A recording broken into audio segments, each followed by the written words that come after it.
మిత్రమా, నటించడం తెలియదంటే ఎలా?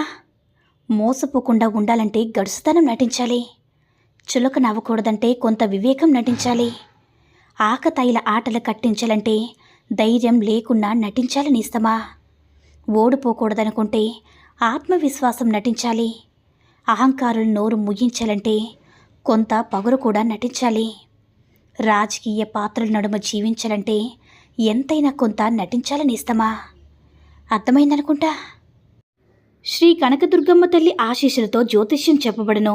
ప్రేమ, పెళ్లి, ఉద్యోగం, ఆరోగ్యం, వ్యాపారం, సంతానం, భార్యాభర్తల మధ్య సమస్యలు, చెడు ప్రయోగాలు, ఇంకా ఎటువంటి సమస్యలకైనా 100% పరిష్కారం చేయబడును. నమ్మకంతో ఫోన్ చేయండి. 100% ఖచ్చితమైన పరిష్కారం దొరుకుతుంది. గురూజీ గోవిందరాజు గారి ఫోన్ నంబర్ 7337226830. కాళ్ళు చేతులు బాగానే ఉన్నాయి కదా, కష్టపడి బ్రతకవచ్చు కదని బిచ్చగాడితో మనం చెప్పే మాటలు గుడి లోపల ఉన్న దేవుడు మనతో చెప్తే అసలు గుడికి వెళ్లాల్సిన అవసరమే మనకుండదేమో కదా మిత్రమా.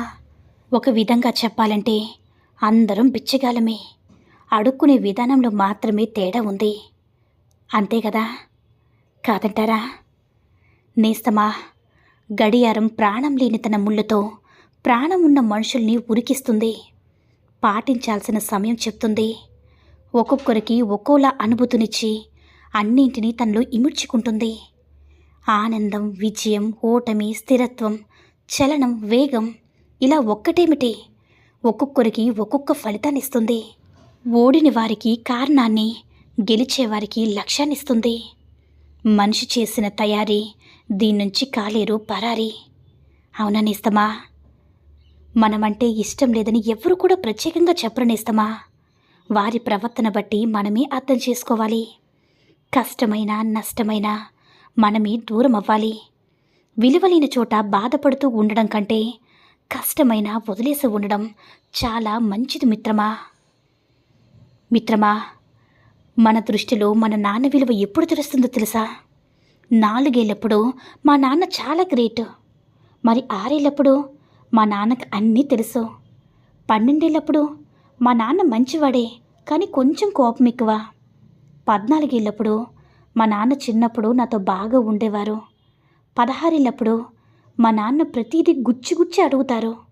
20 ఏళ్ళప్పుడు నా వల్ల కావట్లేదో మా నాన్నతో మా అమ్మ ఎలా వేగుతుందో ఏంటో.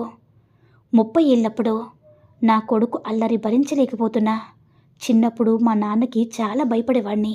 40 ఏళ్ళప్పుడు మా నాన్న నన్ను చాలా క్రమశిక్షణతో పెంచారు. నా పిల్లలను కూడా అలాగే పెంచుతాను. 50 ఏళ్ళప్పుడు ఒక్కోసారి ఆశ్చర్యం వేస్తుంది, మమ్మల్ని పెంచడం కోసం మా నాన్న ఎంత కష్టపడ్డాడా అని. 60 ఏళ్ళప్పుడు మా నాన్న చాలా గొప్పవాడు అని అప్పుడు మనకి తెలుస్తుంది నేస్తమా. నాన్నను అర్థం చేసుకోవడానికి మనకి 60 ఏళ్ళు పడుతుంది. మనదే అనుకుంటే వదులుకునేస్తమా. పట్టుదలతో ప్రేమతో సాధించు. వద్దనుకుంటే ఆలోచించుకో. చిరునవ్వుతో తిరస్కరించు సున్నితంగా.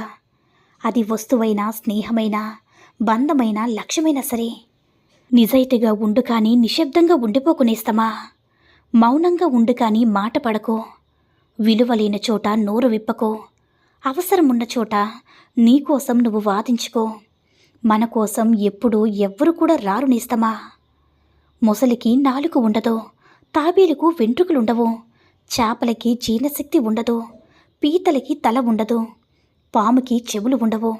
కానీ మనుషులకి అన్నీ ఉన్నా కూడా మంచి మనసు ఉండదు నేస్తమా.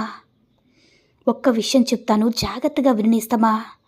నీ శరీరం లేచి నిలబడ్డానికి సహకరించిన రోజు, నీ చేతులతో నీరు కూడా త్రాగలేని రోజు, నీ కాలు ఒక్క అడుగు కూడా వెయ్యలేని రోజు, నీ పనులకు ఇంకొకరిపై ఆధారపడే రోజు, నీ భావాన్ని నీ నోటితో పలకలేని రోజు, నీ నిస్సహాయ స్థితికి నీకే జాలి కలిగిన రోజు, నీ జీవితంలో ఏం చేశావో, ఏం సాధించావో, ఏం పోగొట్టుకున్నావో అప్పుడే నీకు స్పష్టంగా తెలిసిపోతుంది నేస్తమా. కానీ అప్పటికి అంతా చేజారిపోతుంది.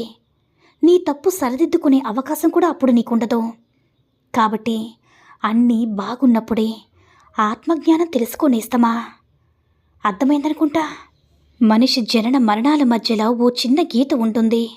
అది దాటే క్రమంలో ప్రేమానురాగాలతో, బంధాలతో, అనుబంధాలతో, ఈర్ష్య, స్వార్థం, అహంకారం, మంచి, చెడు ఇంకా చెప్పుకుంటూ పోతే చాలా ఉంటాయి. వీటన్నిటితో ముడిపడిన మనిషి వాటిని దాటిస్తూ ఉన్న సమయంలో తప్పకుండా తెలుసుకోవాలి లేదా తెలుసుకుంటాడు. తనకున్న బాధ్యతలే తన జీవిత గమ్యానికి చివరిగా మిగిలేది ఏం లేదు అని. వీటన్నిటినీ జయిస్తూ దాటుకుంటూ మనిషి స్వేచ్ఛగా మరణమనే క్షేత్రంలో తప్పకుండా గెలుస్తాడు. ఆ తర్వాత వారు ఏం చేసినా పనుల ఆధారంగా అందరి హృదయాల్లో వారి స్థానం, వారికి ఉన్న విలువ నిలుస్తుంది. అది మంచైనా చెడైనా నేస్తమా. కొన్నిసార్లు బ్రతకడం కష్టమనిపిస్తుంది మిత్రమా. ఎవరో గొంతు నిలిమినట్టుగా అనిపిస్తుంది. ధరించిన దుస్తులు ఊపిరాడనివ్వకుండా చేస్తాయి. శరీరంలో ప్రతి కణం కూడా అలసిపోయినట్టుగా అనిపిస్తుంది.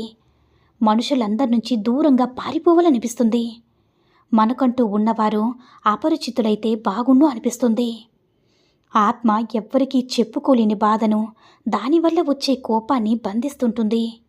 ఇదే సమయం అత్యంత కీలకం, కఠినం కూడా. మరొకరిపై అరిచి వారిని బాధ పెట్టలేం నేస్తమా. బాధను అర్థం చేసుకొని వారికి చెప్పి ఇంకా బాధ పెట్టలేము. ఇప్పుడు చేయగలిగింది ఒక్కటే, మనసు సహకరించకపోయినా నవ్వడం, మనలో ఉన్న బాధని సమాధం చేయడం మిత్రమా. కాదంటారా? ఆస్తిని చూసి ధైర్యపడకు నేస్తమా. కూర్చుని తింటే కొండలు కూడా కరుగుతాయి కదా. అందాన్ని చూసి ఆనందపడకు. పూజకు పనికిరాని పువ్వు ఎంత వికసించినా దండగే చివరకు. కళ్ళ ముందున్నది చూసి ఇష్టపడకు. ఎంత ఇష్టపడినా సరే మనకి అందవు కడ వరకు. ఎంత సంపాదించినా బయటపడకు. నవ్వుతూ నాశనం చేసేవాళ్ళు నీ పక్కనే ఉంటారు నీ పతనమయ్యేంత వరకు. నాకు ఏమీ లేదని బాధపడకు నేస్తమా. తక్షణమే బ్రతకడానికి దారి వెతుకు. జీవితంలో ఎన్ని కష్టాలు వచ్చినా నీలో ఆత్మధైర్యాన్ని మాత్రం కోల్పోకు నేస్తమా. నీవు నడిచే దారిలో నిన్ను విమర్శించే వాళ్ళు కొందరైతే, నిన్ను ఎగతాళి చేసి నవ్వుకునేవారు మరికొందరు నేస్తమా. నీ బాటలో ముళ్ళు విసిరేది కొందరైతే, అడ్డంకులు సృష్టించేవారు మరికొందరు. నీ ఓటమికై ఎదురు చూసే వాళ్ళెందరూ నేస్తమా. నిన్ను బాధించే సమస్యలెన్ని చుట్టుముట్టినా నీ ఆశయ సాధనకై నువ్వు నడిచే బాటలో గమ్యం చేరే వరకు నీ గమనం ఆపక ముందుకు సాగిపోనేస్తమా. ఎందుకంటే అమూల్యమైన ఈ జీవిత గమనంలో నువ్వు అలసి కన్ను మూసిన క్షణాన నీ చివరి యాత్రలో నిన్ను మోసేందుకై ముందుకొచ్చేవారు ఓ నలుగురు, నీకై కంటతడి పెట్టేవారు ఇంకొందరు. అంతేకాని నీ కలలో ఆశయాన్ని బాధ్యతగా మోసేదెవరు? నీ కల నీతోనే కనుమరుగు కానిస్తావా? నీ కన్ను మూసేలోపు నీ కలను కలగానే మిగిలిపోనివ్వద్దు. నీ కల కోసం పోరాడు, కష్టపడు, సాధించనేస్తమా. సంతోషంగా జీవించు. అర్థమైందనుకుంటా. ఒక్క విషయాన్ని గుర్తించుకొనేస్తమా. నీ మాటకి గౌరవం, నీ పనికి గుర్తింపు లేని చోట ఉంటే అక్కడ నువ్వు మరింతగా చులకన కావాల్సిందే. కాబట్టి నేస్తమా, అలాంటి చోట ఒక్క క్షణం కూడా అక్కడ నిలబడద్దు. కాస్త బాధనిపిస్తుంది నేస్తమా. కానీ తట్టుకొని ఓర్చుకొని దూరంగా వెళ్ళినప్పుడే నీకు మరింత విలువ, మరింత గౌరవం అనేది ఏర్పడుతుంది. లేకపోతే ఇంకా ఇంకా చులకనైపోతావు నేస్తమా. అర్థమైందనుకుంటా. ఈ సూక్తుల్లో ఏ సూక్తి నచ్చిందో కామెంట్ చేయండి. ఈ వీడియో నచ్చినట్లయితే లైక్ చేసి షేర్ చేయండి. మరిన్ని వీడియోస్ కోసం మన ఛానల్ని సబ్స్క్రైబ్ చేసుకుని మాకు కొంచెం సపోర్ట్ చేయండి. ధన్యవాదములు.